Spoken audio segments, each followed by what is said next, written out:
Et là, je reviens à cette fameuse rupture de 2012-2013. Je prenais l'exemple du Brésil, mais en vérité, c'est une rupture partout en Amérique latine. C'est la fin du virage à gauche.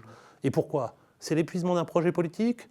D'un seul coup, les classes populaires cessent de soutenir un projet redistributif. Non, non, pas du tout. C'est l'inversion, la grande inversion, on va dire, des cours internationaux de nombreuses matières premières, en particulier le pétrole, mais pas seulement.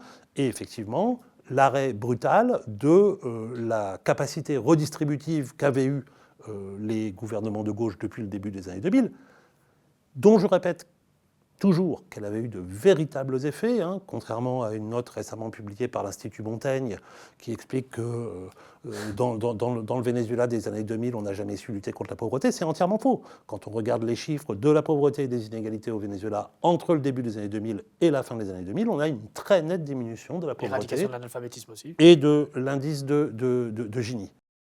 Lula sort des millions, 30 millions de Brésiliens de la pauvreté, mais au fond, à un moment donné, les aspirations d'un certain nombre de ces Brésiliens qui sont sortis de la pauvreté grâce à Lula ne sont plus de continuer avec les politiques redistributives du PT et la Bolsa Familia, mais au contraire d'entrer de plein pied dans une société capitaliste que Lula ne semble plus incarner, ou Dilma Rousseff, il y a une quinzaine d'années. Bon, là, évidemment, le jeu politique a changé entre-temps au Brésil, mais enfin, le nouveau président bolivien, Rodrigo Paz, a gagné il y a quelques mois avec un slogan de campagne qui était le capitalisme pour tous.